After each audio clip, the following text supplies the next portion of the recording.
Hi students, our next experiment is verification of Clark Maxwell relation. MOSലും അതുപോലെ സബ്ജക്റ്റിൽ പഠിക്കാൻ വരുന്നേ ഉള്ളൂ. ക്ലാർക്ക് മാക്സ്വെൽ റിലേഷൻ എന്ന് പറഞ്ഞാൽ ഫോർ എനി ബീം, അതൊരു സിംപ്ലി സപ്പോർട്ടഡ് ബീം ആവാം, എനി ടൈപ്പ് ലോഡിംഗ് ഉള്ള ബീം ആവാം, ഏത് സപ്പോർട്ട് ആയിക്കോട്ടെ.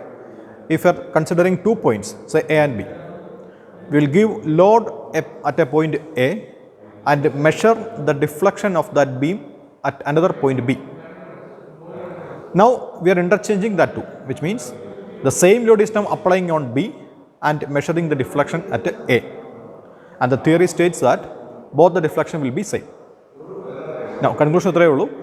A എന്ന പോയിന്റ് ലോഡ് അപ്ലൈ ചെയ്യുന്നു, we measure the deflection at B. ആ ഡിഫ്ലക്ഷൻ എന്ന് പറയുന്നത് അതേ ലോഡ് തന്നെ ബിയിൽ അപ്ലൈ ചെയ്താൽ എയിൽ കിട്ടുന്ന ഡിഫ്ലക്ഷൻ തന്നെയായിരിക്കും. So we are interchanging the points, that's all. So in order to verify the Clark Maxwell relation, we need 2 points A and B. So suppose if I take A, this is A, this one is B. ഇവിടെ load apply ചെയ്യുന്നു. We will measure the deflection at B using a dial gauge. എങ്ങനെയാണ് set ചെയ്യുന്നതെന്ന് ഞാൻ പറയും. അപ്പോൾ ഇവിടെ dial ഗേജിലെ deflection നമ്മൾ മാർക്ക് ചെയ്യുന്നു. അതേ ലോഡ് തന്നെ now moving to this point, അടുത്ത പോയിന്റിലേക്ക് മാറ്റിയിടുന്നു. നൗ എക്സ്റ്റൻസോമീറ്റർ ഡയൽ ഗേജ് നമ്മൾ നേരെ തിരിച്ച് ആദ്യം ലോഡ് ഇട്ട പോയിന്റ് ഏതോ അവിടെ കൊണ്ടുപോയി വയ്ക്കുന്നു, മെഷർ ദി ഡിഫ്ലക്ഷൻ. ആ രണ്ട് ഡിഫ്ലക്ഷനും ഡയൽ ഗേജിൽ കിട്ടുന്നത് സെയിം ഡിഫ്ലക്ഷൻ ആയിരിക്കും. ഇതാണ് verification. So first part is verification of this theorem. Second part എന്ന് പറഞ്ഞാൽ measuring that deflection, we now measure or calculate the value of the Young's modulus for that material, beam material. അപ്പോൾ അതിൻ്റെ equation നമുക്കറിയാം. ഇപ്പോൾ ഇതൊരു simply supported beam ആണെന്നുണ്ടെങ്കിൽ equation for theoretical equation for the Young's modulus E in terms of load, deflection, then length of the beam, moment of inertia, etc. നമ്മൾ already derive ചെയ്യുന്നതാണ്, theoretical class derive ചെയ്യുന്നതാണ്. Using that equation we can find out the value of Young's modulus. ഇങ്ങനെ രണ്ട് പാർട്ടാണ് ഈ എക്സ്പെരിമെൻറ്റിനുള്ളത്. So first ആദ്യം നമ്മൾ ചെയ്യാൻ പോകുന്നത്, നമുക്ക് ഏത് ടൈപ്പ് ബീം വേണമെങ്കിൽ യൂസ് ചെയ്യാം. Now we are using this simple beam. ഇതൊരു വുഡൻ ബീമാണ്. നമുക്ക് വേണമെങ്കിൽ ഇത് സ്റ്റീൽ ബീമിലും ചെയ്യാം. സ്റ്റീൽ മെറ്റീരിയലിൻ്റെ ബീമുണ്ട്. ഇതും ഇവിടെ തന്നെ വെരിഫൈ ചെയ്യാണെന്നുള്ളൂ, സെയിം എക്സ്പെരിമെൻറ്റ് തന്നെ. ആദ്യം നമ്മൾ ചെയ്തത് ടോട്ടൽ ലെങ്ത് വേണം. നമുക്ക് സ്പാൻ ലെങ്ത് എന്ന് പറഞ്ഞാൽ, സ്പാൻ എന്ന് പറയുന്നത് ഇതാണ് simply supported beam. If I take the simply supported beam വിത്ത് ഇവിടെ ഒരു നമുക്ക് 0 ഒക്കെ മാർക്ക് ചെയ്തിട്ടുണ്ട്, ടോട്ടൽ ലെങ്ത് 1 മീറ്റർ ആക്കി സെറ്റ് ചെയ്താൻ വേണ്ടി. സോ 0 to 100 ഞാൻ കറക്റ്റ് ആ പോയിന്റിൽ തന്നെ സപ്പോർട്ട് വയ്ക്കുന്നു. ഇത് 0 ആണ്. So first support, then second support other എൻഡിൽ it is at 100. So 100 centimeter, which means the span length is 1 meter. Now we take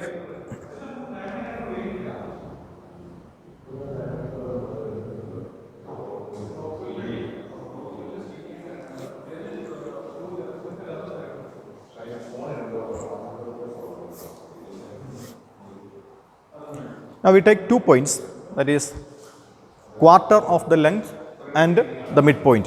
Quarter എന്ന് പറഞ്ഞാൽ 1/4. സോ ടോട്ടൽ ലെങ്തിന് 1/4 നമുക്ക് ഇവിടെ മാർക്ക് ചെയ്തിട്ടുണ്ട്. It is 25 centimeter. So that is marked as point A. So ഞാൻ point എയിൽ load ചെയ്യാൻ വേണ്ടിയുള്ള സംഗതികൾ വെച്ചിട്ടുണ്ട്. ദെൻ മിഡ് പോയിന്റ് ഇവിടെയാണ്.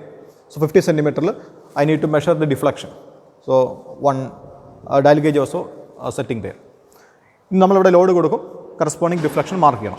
So before that we need to set the dial gauge such that initially without any load at the point B there should not be any deflection at midpoint. അപ്പോൾ അതിന് വേണ്ടി ഞാനിവിടെ dial gauge arrange ചെയ്യും. Exactly at mid പോയിന്റിൽ dial gauge ഞാൻ ഇങ്ങോട്ട് കയറ്റി വയ്ക്കുന്നു. So initially if the dial gauge gives some value which means it is 0 error. So I need to set it. അതിനുവേണ്ടി ഞാൻ ആ ഡയൽ കറക്കി തിരിക്കുക, 0യിൽ സെറ്റ് ചെയ്യും.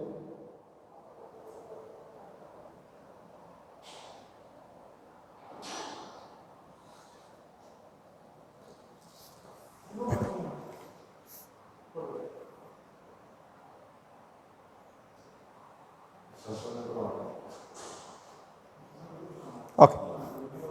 സോ പോയിന്റ് ബിയിൽ ഡയൽ ഗേജ് സെറ്റ് ചെയ്തു. നൗ പോയിന്റ് എയിൽ ഞാൻ ലോഡ് അപ്ലൈ ചെയ്യാൻ പോവാണ്. അതിനുവേണ്ടി ഇതാണ് എൻ്റെ ലോഡിംഗ് പ്ലാറ്റ്ഫോം. ഈ പ്ലാറ്റ്ഫോമിന് തന്നെ വിത്ത് എ സ്മോൾ ലോഡ്, ഇത് 50 grams ആണ്.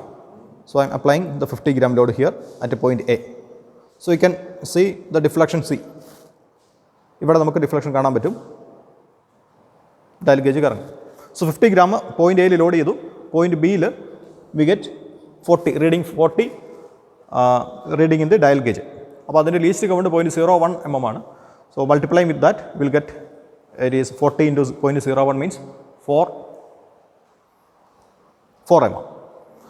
So that is the first reading. Now increase the load. Add the load apply. Each load is 50 grams. So again loading. You can see the dial gauge reading. So a full rotation around 100 something. About 100 into 0.01. So second reading it. So like that we are increasing the load.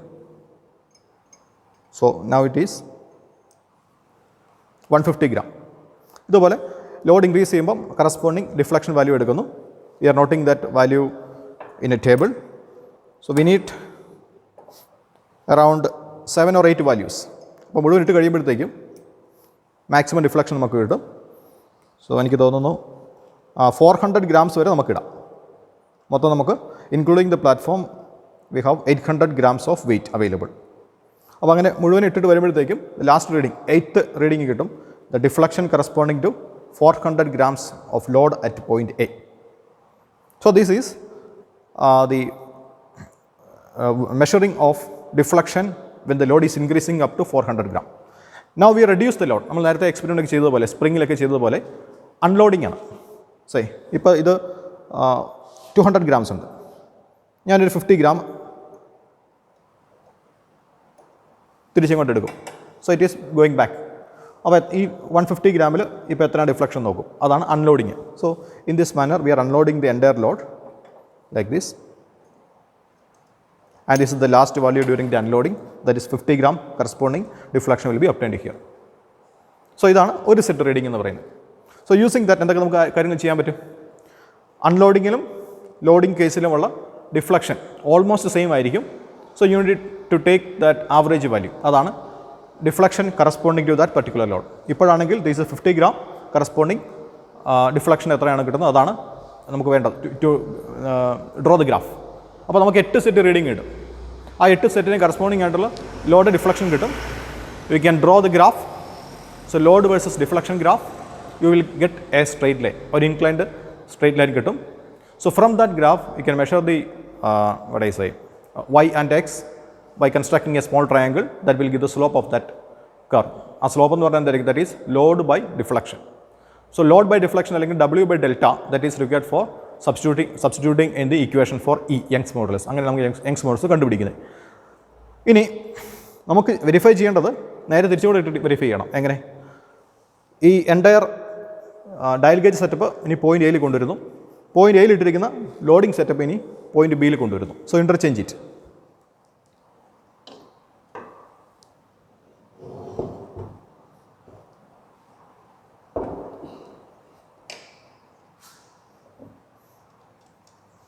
Point B is at the midpoint, so 50 centimeter. Point A, quarter point, 25 centimeter. നേരത്തെ പറഞ്ഞതുപോലെ ഇവിടെ നമ്മൾ എക്സ്റ്റൻസോമീറ്റർ ആദ്യം ഇവിടെ കൊണ്ടുവന്ന് set ചെയ്യണം. So 0 അല്ലെങ്കിൽ നമ്മൾ 0 സെറ്റ് ചെയ്യണം. 0 സെറ്റ് ചെയ്തു. നൗ ആദ്യത്തെ ലോഡ് 50 gram ലോഡ് അപ്ലൈ ചെയ്യുന്നു at the point B. You will get the corresponding value here. So it is around 70. Around 70 reading and getting 70 divisions. So into multiply with 0.01. So it is 7 mm.